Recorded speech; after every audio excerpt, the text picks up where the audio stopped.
The following is a presentation of the Chicago Bears Network and ChicagoBears.com. Download the Chicago Bears official mobile app for up-to-the-minute Bears content every day. And now, welcome to Bears All Access, your all-access pass into Chicago Bears football. Bears All Access is brought to you by IGS Energy and sponsored by Athletico Physical Therapy and CDW.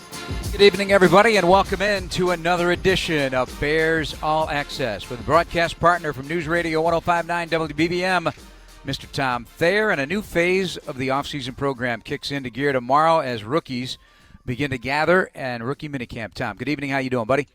I'm doing good. You know, Jeff, it's just the continuous of the process that started throughout their college career, then, with the combine, then on to the draft. And, this is the next step in their process of ultimately they all hope becomes a long, successful NFL career. But, there's no slowing down. There's no taking your foot off the gas. There's no, I don't have to be in as good as condition as I was for the combine. I mean, every single day throughout an NFL career, it's an uphill battle. And this is the next portion of the battle they're facing. And this is more of a unique one, and we'll be joined by Jim Miller from SiriusXM NFL Radio, our weekly guest and former Bears quarterback, coming in the next segment. And at the bottom of the hour, pleased to be joined by Assistant General Manager Ian Cunningham. Be interested to speak to him as well about what this minicamp is going to mean, because there are a lot of roster spots available. So guys that decided to join the Bears through the undrafted route having a great opportunity, maybe a unique opportunity given the turnover of the roster, new coaching staff, new front office, new eyes on the situation, and not to mention guys that did not get picked or signed in the undrafted process. There are going to be a bunch of tryout guys, and there have been tryout guys. Hey, Lucas Patrick was a tryout guy, a rookie minicamp with the Green Bay Packers several years ago, and now he's penciled in as the starting center for the Bears in 2022. And hey, probably a few veterans to get a look as well. It's an important process, and the Bears are going to have a unique opportunity to field a bunch of guys out there starting tomorrow. Jeff, when I became a part of the Chicago Bears, I came to a training camp after they went to the NFC Championship game and got beat by the 49ers. So there wasn't going to be a tremendous amount of turnover, whether you were a draft choice or a free agent. And then now you look at it this year with the Bears.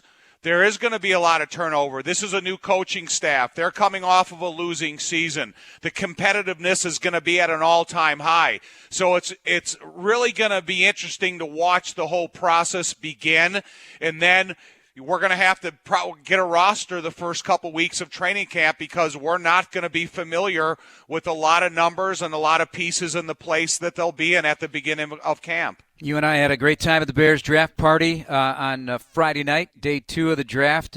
Big turnout, a lot of passionate fans enjoying themselves and just listening to us gab on and on about the draft and how it was laying out for the Bears. And it gave you an opportunity, obviously, afterwards. And I know you've spent a lot of time looking at some of these guys, including, much of the attention on the top 3. But, it's an 11-man class. These guys were selected for very specific reasons, and they are motivated to be a part of this mix for not only now but in the future. This is a foundational draft class. In any way you want to slice it, there are going to be guys in here that are going to be Bears for a long time. Not all of them, obviously, but they have a chance to be the next wave of leaders moving down the line here, so to speak. But I look at the top 3, and you look at those 3 guys, you're counting on those guys to be starters right away. I'm talking about Kyler Gordon, the corner out of Washington, Jaquan Brisker, the safety out of Penn State, and Velus Jones Jr., the receiver from Tennessee. And the other guys competing for spots and special teams, and, hey, maybe a few surprises as starters down the line here as well. Of course. I mean, there's no guy that's coming to rookie minicamp or getting ready for down the line what they're going to be asked to do is coming here with a woe's me attitude or I have no chance. These guys have been busting their butt for 18, 19, 20 years, 25 years in the case of Jones, and getting himself to earn an opportunity. But, they're going to have to retrace their steps a little bit, because these guys who maybe were the stars of their team or they earned the right to get drafted drafted, they are going to have to revert back to what can I do on every phase of special teams to help myself get that game day jersey. And so that's part of the maturation process of these guys. You can never feel like you're special beyond contributing on special teams, that may be your first foot on the field. So whether you're a lineman, whether you're a pass rushing defensive end, or you're a corner, safety, or receiver, you're going to have to contribute. And I've seen it throughout my career, and I'm excited to see these guys come out and contribute on special teams. A lot of these guys did play special teams anyway in college and at a high level. You can go down to Elijah Hicks, a special teamer at California, the safety, and of course the Bears drafted a punter who's got a very good chance making this the roster as well from North Carolina State and Trenton Gill. So overall, I think most people would say it was a strange year for the draft a little bit because of the whole quarterback thing. Everybody's already starting to project who the top 10 quarterbacks are for 2023. So it was, the consensus was, okay, it may be a thin year at the top of the draft for guys that you say, okay, this is going to be a Pro Bowl player or a Hall of Fame player, that can't miss player. But you stop and think about that.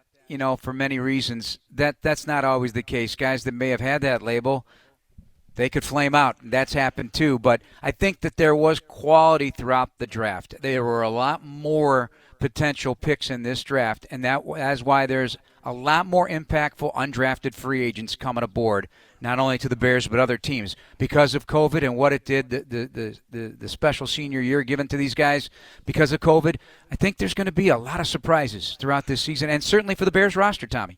Well, Jeff, there's going to be surprises up and surprises down because you're going to see some guys that we don't know much about that are going to be put in place to go and play for a team that has a quality roster already, and they're going to be able to come and contribute. The thing that I'm interested to see is the 15 players that were drafted out of Georgia. Now you take some of the best players in the country on their college team, and then you put them on the worst team in the NFL, i.e. the Jacksonville Jaguars in the first pick in the draft. It's easier to be good on a good team than it is to be good on a bad team. Now, are these guys that are so talented from the University of Georgia, when they all play together, are they going to be able to individually stand out on some of the units they went to? Even Hutchinson, when he going to the Detroit Lions, and he had a good roster there at the University of Michigan. Now, is he going to be able to come and display the same skill set that he had in college, or is he going to face double teams every single pass rush? Is he going to get the ball run at him to see if he can withstand the punishment of guards pulling, fullbacks in his face, multiple tight ends lined up? So those are going to be the interesting things to watch throughout all of next season and going through the preseason. And a couple of the local guys, certainly the drafted Doug Kramer out of Hinsdale Central, the 48-game starter at center for the Illini. The Bears have not officially announced their undrafted guys, but reportedly Jack Sanborn, the Lake Zurich product, and linebacker from Wisconsin, and then Micah Treadway from Bolingbrook, defensive lineman from Minnesota, will be at the Bears camp tomorrow as well. Coming up next, Jim Miller joins the program again at the bottom of the hour. Ian Cunningham, the Bears assistant GM, will join us. This is Bears All Access. It's brought to you by IGS Energy, and we'll be back after this break on Chicago Sports Radio 670 The Score.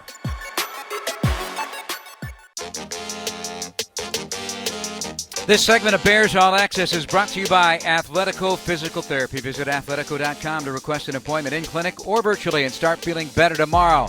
Jim Miller's got to be feeling real good. He went through the grinder of preparing for the National Football League draft over the course of the Senior Bowl to the Combine to Pro Days to the study to the NFL draft in Vegas, and he's still breathing. So we welcome into the program our good friend and weekly guest, Jim Miller from SiriusXM NFL Radio's Moving the Chains and former Chicago Bears quarterback. Did you survive, my friend? Yes, I did survive, Jeff, amazingly, and then now we get to break down the draft. And again, it's somewhat ridiculous, when you look at it, because it's going to take time. We won't know for about 3 years how these players are going to perform, and everybody's already given out grades. Oh, this team did great, this team didn't, and it's really a bunch of nonsense. Teams drafted what they feel is the best players for them to build their teams and better their teams, and we'll know 3 years from now how these players are going to perform.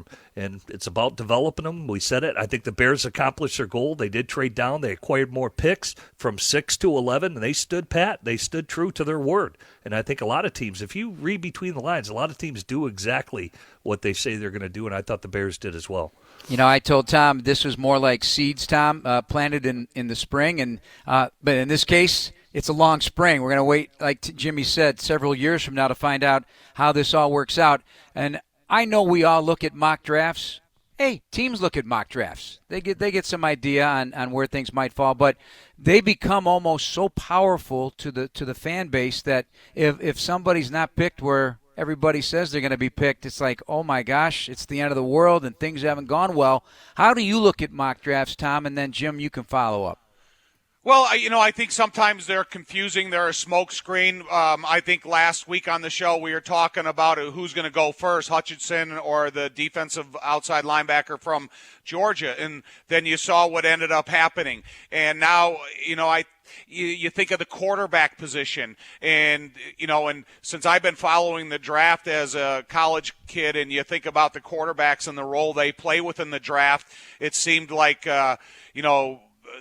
Pickett was relieved, but then you look at the expression on the rest of the quarterbacks that thought they were going to go much higher. I'm sure the agents fed him some information, maybe giving them an unrealistic where they were going to go. So I was a strange quarterback draft for me, but, there's a lot of great players. And then you think of 15 guys from the University of Georgia.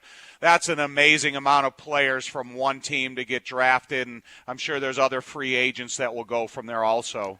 Yeah, I think what's interesting is a lot of the mock drafts have the same names, just in different spots. Correct. And I thought Jerry Jones, he probably didn't mean to do it. I know Stephen Jones, the executive vice president of the Cowboys, didn't want him to reveal that list, but they only had, I think, 16 guys rated in the first round. So after the top 16 names, that's where it becomes a crapshoot. And then you see teams like Kansas City trading up for Trent McDuffie, or New England getting killed for the Cole Strange pick that nobody had in the first round, because a lot of those mock drafts just utilize the same names. I thought a guy, remember, we talked specifically about this safety, Jaquan Brisker. I go, man, I think Jaquan Brisker is going to be in the Bears' wheelhouse. Sure enough, he's a Chicago Bear. That guy's a hell of a football player, man, coming out of Penn State. Tell us more about him. From well, your it's just he's a physical hitter. He was at junior college at Lackawanna Junior College, and then transfers up to Penn State. His first year, you could tell he was getting his feet wet. There's no denying his physicalness and what he can do as a player. But then his second year, so last year when he's playing for Penn State, you could tell he understood their defense a lot more. He already had an impact his first year as a player with his physicalness and what he can do and his versatility and all that. And he's a big safety now. And then the second year, he banged up his shoulder. So last year, he didn't play as physical, but you could tell he was more instinctive. He was more in tune with what Penn State was doing defensively, and kind of just more polished to him in what he brings to the table. So, hey, he's getting a shot. He's getting a shot for the Chicago Bears. Let's see if he can be the player they believe he's going to be. I think on tape, when you watch him play, this guy, and I just don't take this lightly for the listeners out there. Go look at what Eberflus did in Indianapolis when they drafted Kari Willis out of Michigan State and how they utilize him. I think that's how they see Jaquan Brisker when you look at the Bears. Jim, Kari's when been you a good look player for them.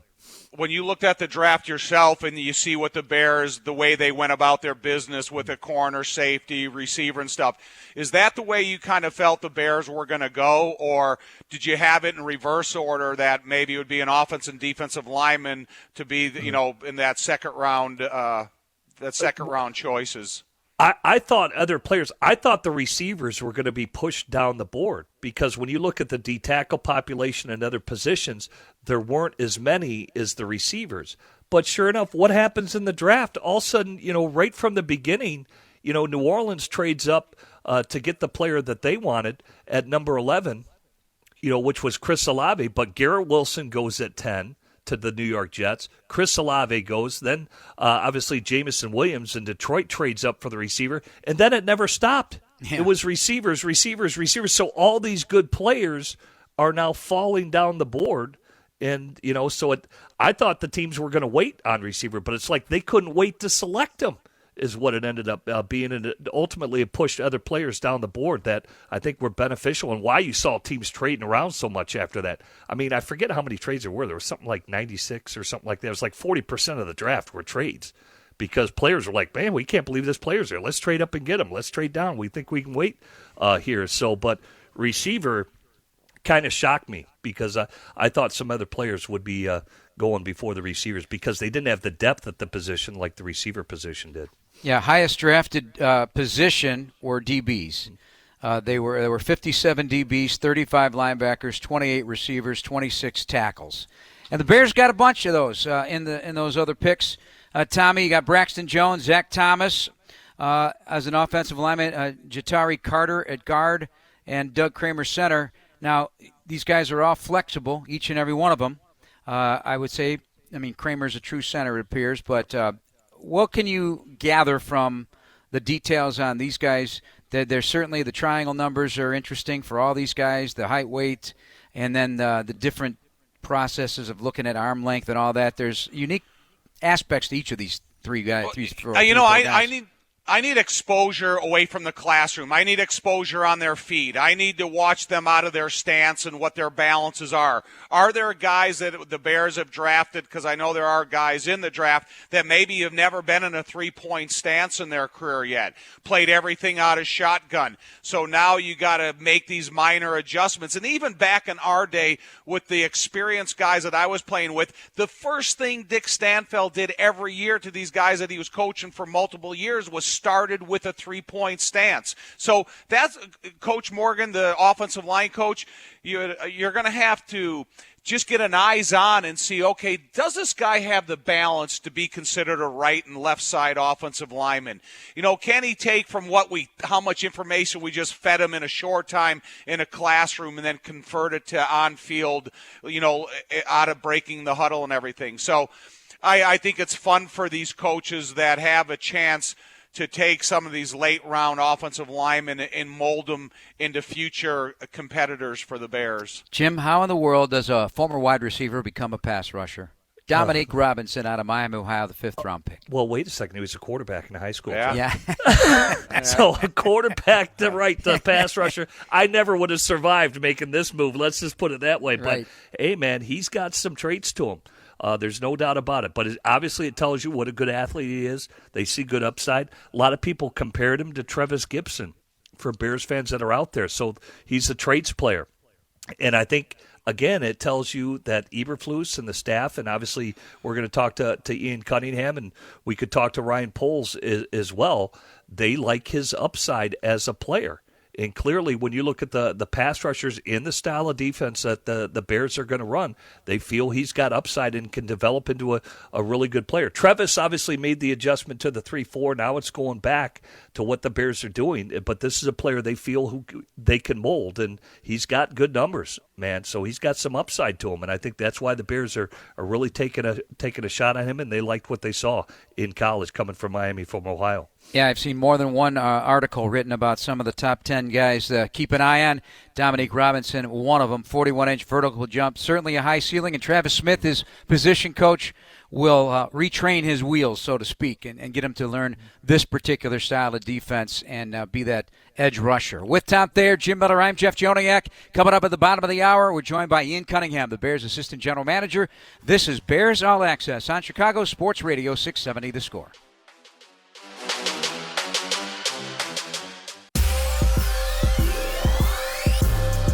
Welcome back to Bears All Access, brought to you by IGS Energy. Choose clean energy for your home at IGS.com, because every good choice adds up to a better world. Adam Szynski is our producer tonight. Thanks to Dan Barilli as well from the Bears.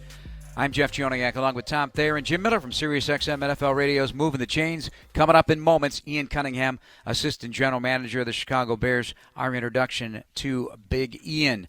Jim, how did this draft and how does this, even the undrafteds that will come in, not officially announced yet by the Bears, but it's going to be a big crop, and just what they've done in the offseason, how will this impact the young quarterback Justin Fields?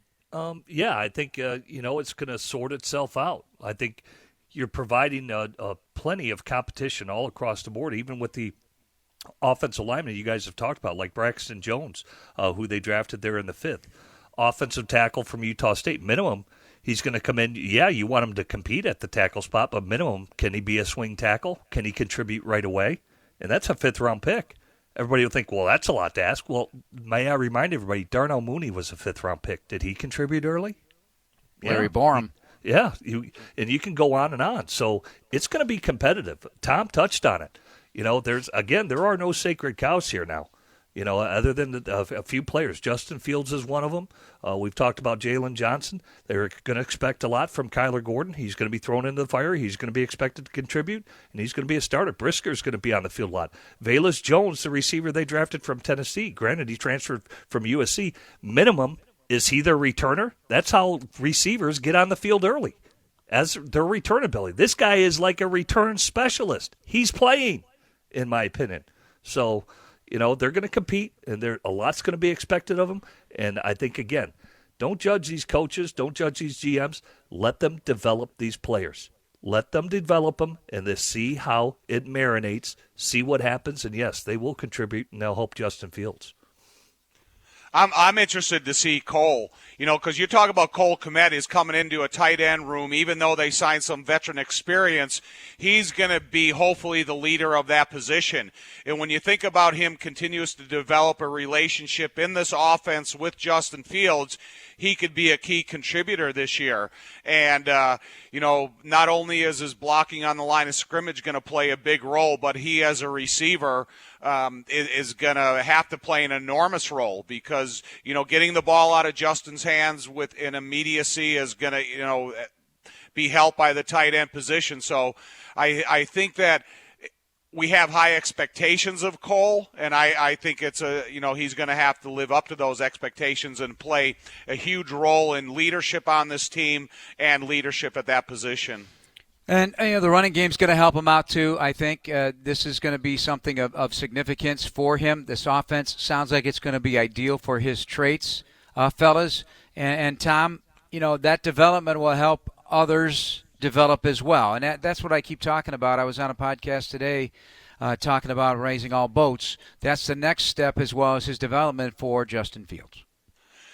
Yeah, but, when you talk about the development of Justin, you talk about the running game, the offensive line plays such a key role in what the successes David Montgomery is going to have and the confidence that Justin is going to have when he's breaking the huddle and feel he can be protected. And I do think that when you look at what the Bears are going to go through, what they're going to try to develop, how many people outside of Cody Whitehair is in the position that he's going to play. There's going to be experiments with Larry Borum and Tevin Jenkins. Lucas Patrick, if they have a void at right guard, he's the type of guy that can go and play right guard. And then you got Sam Mustipher and Kramer that could go in and play center or at least compete for that position. So I do think that each of these coaches are going to be moving personnel around. But, when you're talking about trying to fit the 5 best offensive linemen that complements each other phase of this offense, that's going to play a huge role in the Bears' success. All right, coming up here in moments, Ian Cunningham, Assistant GM of the Chicago Bears, joins the program with Jim Miller and Tom Thayer. I'm Jeff Joniak. This is Chicago Sports Radio 670 The Score.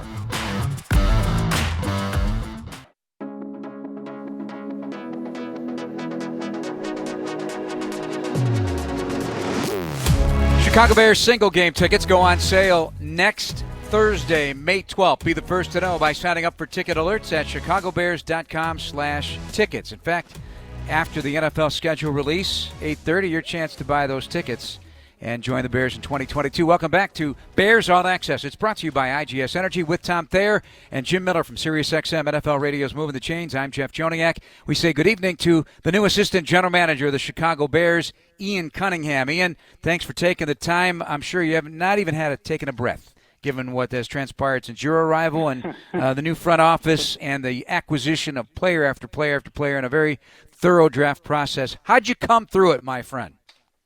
Hey, I'm coming up for air now, guys. So appreciate you guys having me on. I look forward to the conversation.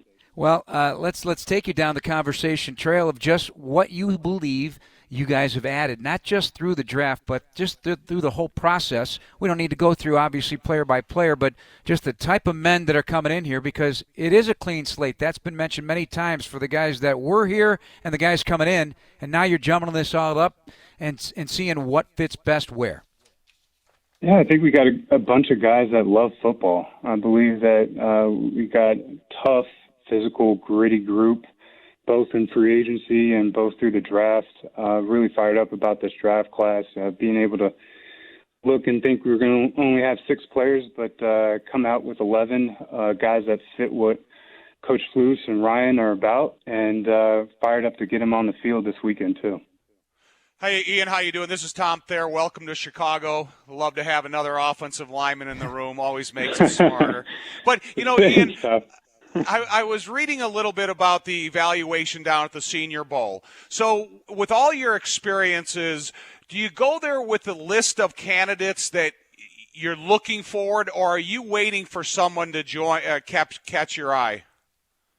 Yeah, a little bit of both, Tom. I think we go down there. We have our list of guys that we have our first-round grades on in terms of first set of grades on all over the lot. And we want to see who shines, who steps up to the plate in terms of small school guys going against bigger school guys, and see how they compete. If some guys are played through the season, it's kind of the cream rises to the top. That's kind of what we're looking for. And then being able to get down there, we really want to just be able to get first time for us to get in front of them and get to know them a little bit, have some conversations, and then just see them compete and see how they do. I love the respect that Ryan Poles gave the scouts that put a lot of time and effort into their evaluations when publicly he said that he wanted a couple names from everybody. How was the atmosphere in the draft room for you guys with the first time you're all together in that type of intense atmosphere? Passionate. These guys put a lot of long hours, a lot of time away from their families. A lot of birthdays missed, a lot of anniversaries missed, a lot of long drives where it's just you and the road in front of you. So for them to have a voice in this, it means the world to Ryan and I, from having been in their shoes, and we know what it's like. So we don't take that lightly, and it's just as important to them as it is to us. So for them to be able to have that opportunity to talk to you guys, it means the world to them, and I appreciate you guys listening to them, because those are the guys that are in the schools every single day. Those are the ones that know the players through and through. Those are the ones that stand on the table per se, that show their passion, and for us to be able to get some of the players in which they like and love. It's great to see a smile on their face and high-fiving and hugging one another when we draft them and make them a Bear. Ian, Jim Miller here, and pleasure to talk to you. And I don't know, since I've retired, I've covered about 16 drafts, but it's funny that you just said that about players you want to coach. I don't think I've heard that more than after this draft, that every, whether it's a coach, a GM that I talk to, our coaches just really wanted to coach this guy.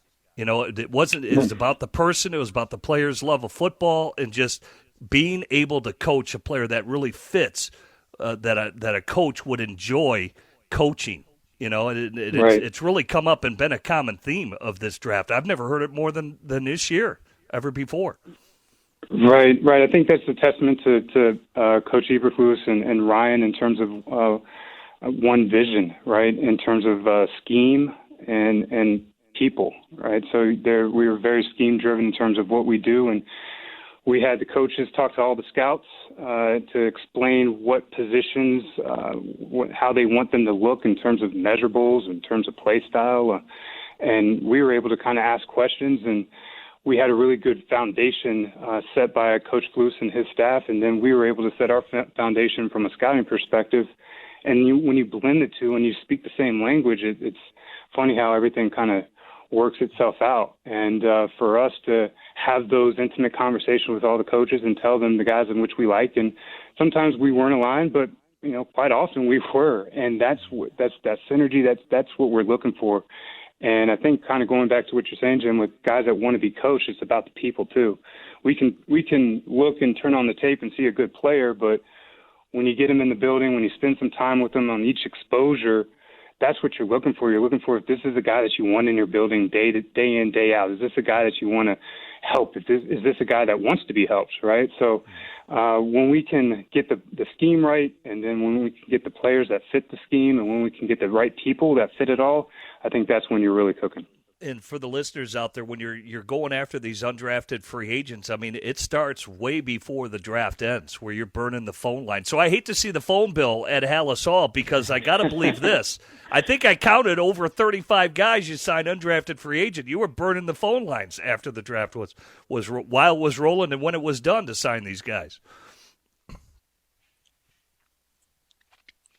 Ian, you there? Do we lose him? Oh, we might have lost Ian, so hopefully you can get him back.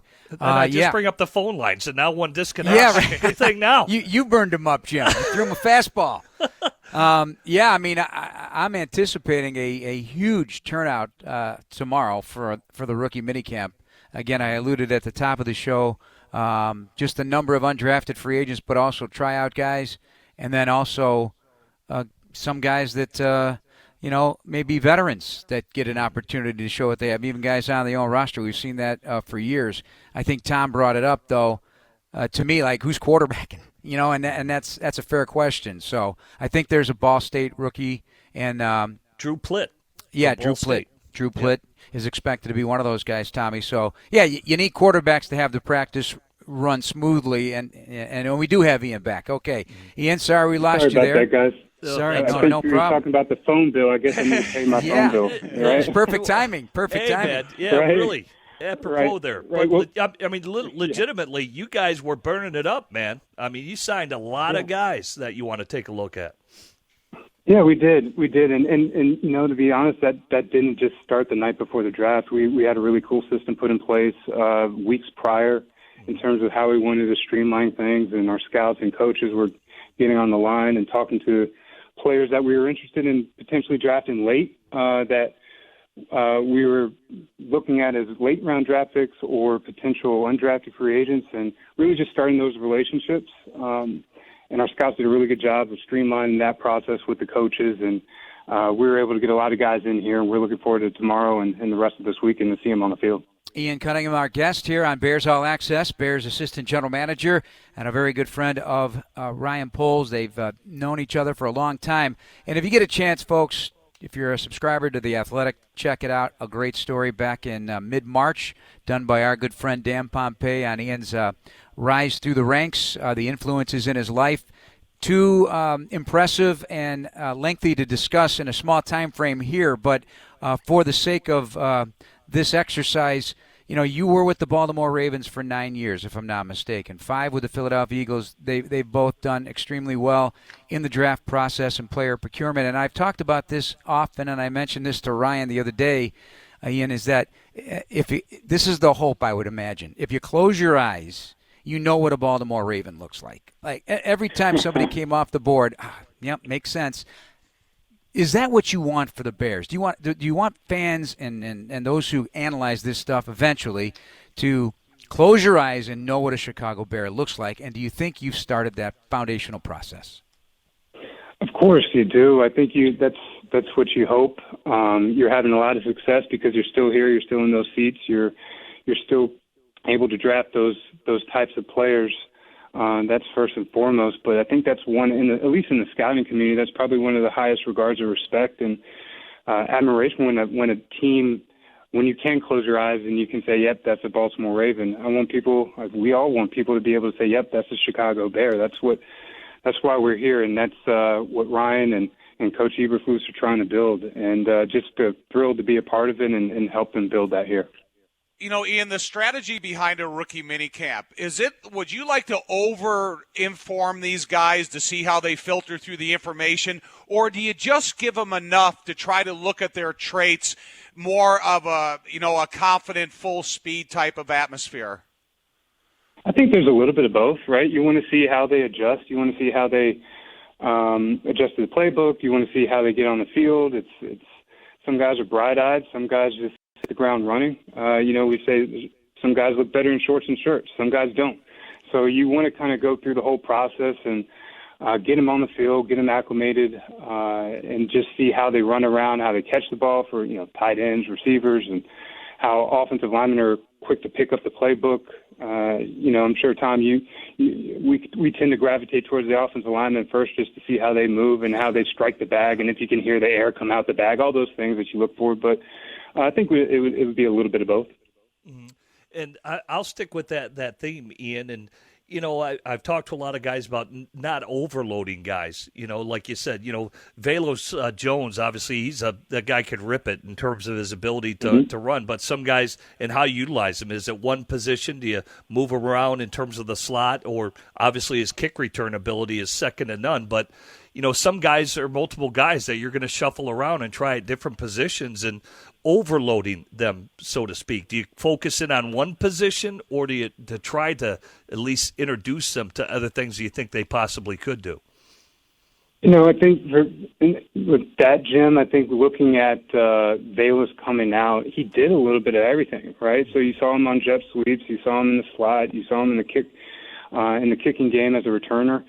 In both phases. So you kind of, it's an easy transition, I would say, to come to the league, and you would think that, all right, you can at least do some of those things, and then spending some time with them, and smart guy that's played in multiple systems and multiple schemes, went to USC, then Tennessee, so you have some comfort level for his ability to pick things up, and then you see him be able to do it on the field. So I'm just like you guys. I'm excited to see him do it for us here this upcoming weekend. Ian Cunningham, our guest. Final moments with the Bears assistant general manager. And again, we thank you so much for your time. I know it has been a busy time and a busy couple of days coming up here ahead with rookie minicamp. Last one for you tonight. You and Ryan have had different backgrounds, but you're both offensive linemen, and you guys are new wave thinkers, I'd imagine, as well in terms of analytics. Without going into too much detail, but also emphasizing the impact of it, because Ryan did say that was a part of the analysis of some of these guys, because I don't know how it works for you guys in the NFL level, but you immediately think of just math.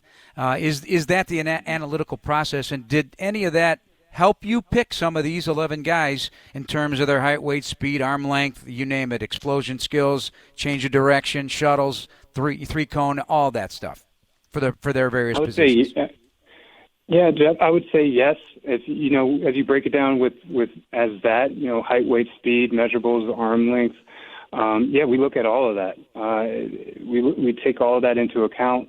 We have a great analytics staff. We have great IT staff here that was able to, in real time, be able to have some of the ideas that Ryan and I had, they were able to put into motion, and we were able to play around with certain things.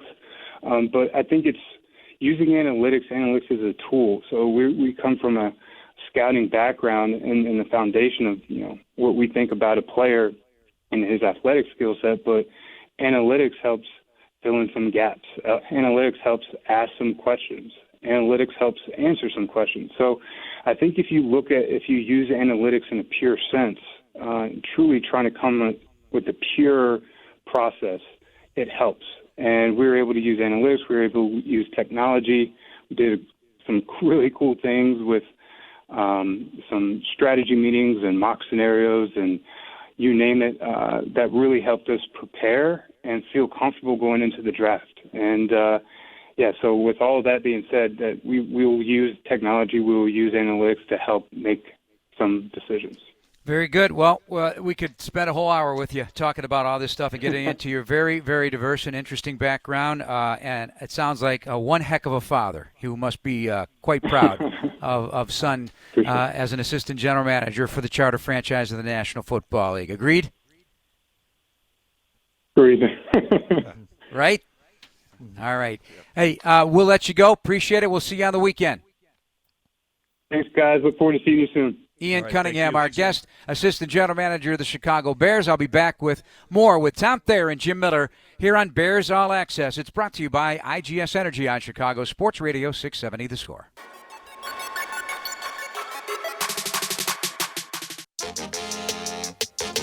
This segment of Bears All Access is brought to you by CDW. People to get it with Tom Thayer, Jeff Joniak, Jim Miller from SiriusXM NFL Radio's Moving the Chains, our weekly guest. Jim, your takeaway on listening to Ian Cunningham, and had you ever talked to him before through your travels in the National Football League? No, I haven't, but like you said, he's got an interesting background. Really broke in with Ozzie Newsome there for the Baltimore Ravens because his college coach, Coach Groh, obviously was with some very influential people in the NFL back in the day. When you look at Belichick, and obviously Groh was on that staff there for the Giants, and really kind of cut his teeth there.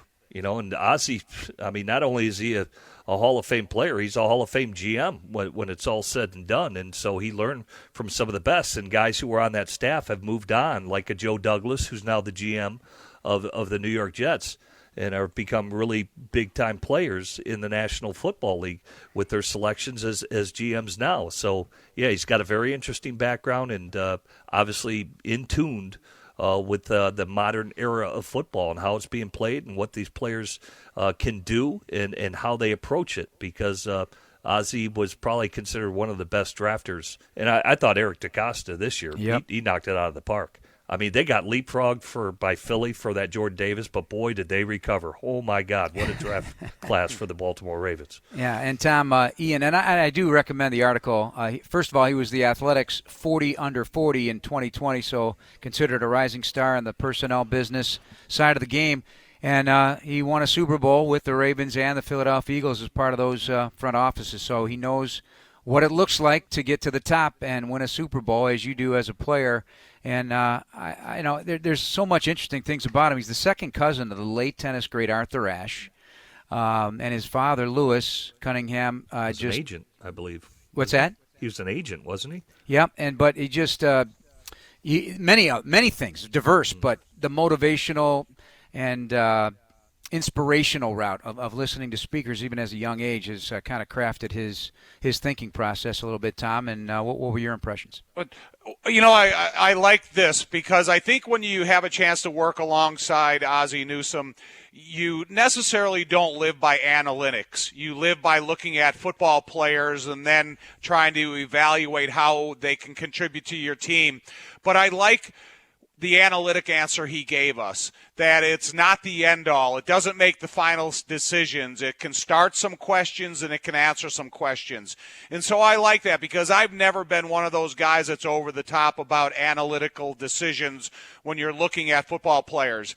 But I think with the experiences that he's had and with the 14-year career, I mean, that's some of these guys spend decades trying to get into the position where Ian is already earned in. So I'm excited to see a young, bright mind alongside Ryan Poles and not only see what they do with this draft class and this free agent class, but in the future when we start preparing for next year's draft and see the picks that the Bears have. Because I went into this draft not excited about only 6 picks, but I know that they made some trades and they got some guys in the second part of the draft, but some of the best guys that have played for the Bears were free agents or guys towards the back of the draft. Mark Bortz, the Big Cat Williams, Richard Dent, so on and so forth. So I'm excited to see what they have. Yeah, and I'm really interested to see, Jim, how this roster becomes filled out, what it looks like in the final 53. You want to be competitive, but on this stance, aside from the starters and some of the guys that we're familiar with and have added to the mix, I'd like to see young guys push these guys and be a big part of this roster and cut their teeth and see what they're all about and see where their hunger level is and see how adaptable they are to these schemes. Would that be a path that you would like to see the Bears choose here in 2021 as they get ready for, 2022 as they get ready for the future? Yeah, well, I think, like I said, how it starts doesn't mean it's going to finish the same way. Yes, these are names that are brought on board, and they're going to have the the opportunity to compete to become a Chicago Bear. I mentioned the first 2 years of Seattle, they had 206 roster changes. 206. So, like I mentioned, this undrafted free agent class, there's, I think, 37 guys that they've signed. So they may not even be here. Some of them are going to stick around because they've earned the right to stick around. And that's going to be the same for the draft picks as well and the free agents that have been signed. But how it starts isn't how it's going to finish. There's going to be a lot more moves made by the Chicago Bears. All right. I know we only have about 5 minutes, but I'm going to kind of whip through positions. If you guys can give me some short answers on these and see if we can whip through the roster and how it's stacking up here as we gear towards this next phase. So quarterback, that's an easy exercise. Justin Fields and the Northwestern product, Trevor Siemian in there. Ryan Willis, a great kid, no question about it. He'll be a rookie camp along with the undrafted rookie Drew Plitt. So we'll leave that one aside. Offensive line, Tommy. Now you got a lot of options. You got guys that were here. You got the Tyrone Wheatleys and Lachavius Simmons. You added Julian Davenport. You got Sam Mustipher, Willie Wright, Jatari Carter, Dieter Iceland, Lucas Patrick, Cody, Larry Borum, Tevin Jenkins, a whole bunch of mixes and matches. Doug Kramer, all competing. Do you think this got stronger? I don't know. I think we're going to have to wait and see what is the future abilities of some of these young guys we brought in. I think a guy like Tevin Jenkins has an enormous amount of pressure on him because if they thought they brought him here as a starting left tackle and then he went through this, he did, and now he's going to try out at right tackle. I do think that, Cody and Lucas, they're fortunate to have experienced veterans like that can stabilize that position as a whole. All right, so it's going to be inside-outside zone, Jim, running back. You got David Montgomery, a strong push as well from Khalil Herbert. You added the Titans, Darrington Evans and Kari Blasingame. You got the rookie Treston Ebner out of Baylor, who's got special teams and return angles to him. Terrific in space, great hands. And then Ohio State undrafted rookie Master Teague. Assess the position. I love it. I think Khalil Herbert showed he could be a starter in the NFL. Love David Montgomery. He'll get spelled by Khalil Herbert. Herbert will earn more carries, I think, as it rolls along. And you mentioned Treston Ebner, who they drafted. This guy can catch the football. I mean, he's a third down specialist, does have really good hands, offers return ability. Plus, and this is what I would say, unlike, Tariq Cohen, remember when they would move him out in a receiver position, Ebner is very accustomed to that. You remember when Tariq Cohen, he only could do like one position when they went, 2-minute drill. To me, Ebner, there's no limitations with him. He's lined up all over with his receiving skills, and I think that's what he's looked at. But that's really a back who can catch the football, as you mentioned. So I think a very strong group, especially with the first two guys. Tom, you touched on Cole Kmet, so I'm going to leave the tight end thing there with Ryan Griffin and James O'Shaughnessy coming in. The Naperville product is blockers. You got Jesper Horsted, Iowa State undrafted rookie Chase Allen, played a lot of ball at Iowa State. Let's talk receiver now. So you got Darnell, Byron Pringle, Velus Jones, Equiminius St. Brown, Daz Newsome, but a whole bunch of guys that are coming in this weekend. That's going to sort itself out. Yeah, you think of at the end of the season, Daz Newsome was intriguing to me because he was very gutsy on his punt return ability, but at the start of camp last year, he had a good relationship with Justin. So can he manifest both of those talents into a competitive spot here? And I guess we're going to have to see the rookies a little bit, but in Quinny St. Brown, he's the guy with the size that would be nice to be on the field often as possible. Jim, I'm going to give you the front seven, and you got 1 minute. That's it, buddy. 1 minute. Now, We talked about the three technique. Justin Jones right now, they'd love to have waves up front. Do they have enough guys to handle that? And then where do these linebackers all fit?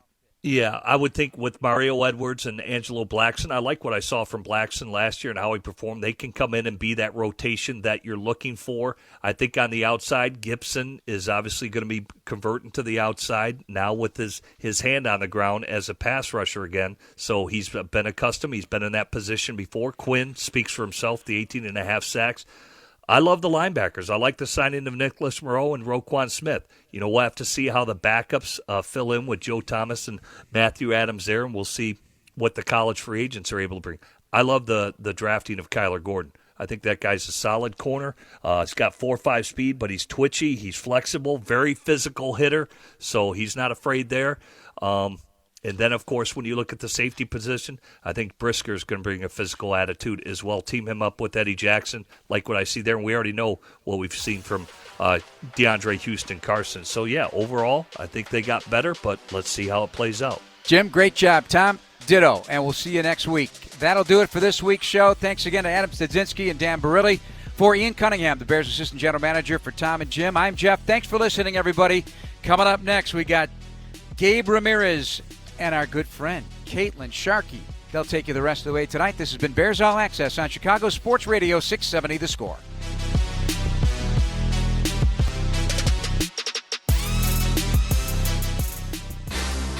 Thanks for listening to this Chicago Bears Network presentation of Bears All Access. Podcasts are available on chicagobears.com and on iTunes, or download the official Bears mobile app. Bears All Access has been brought to you by IGS Energy and sponsored by Miller Lite.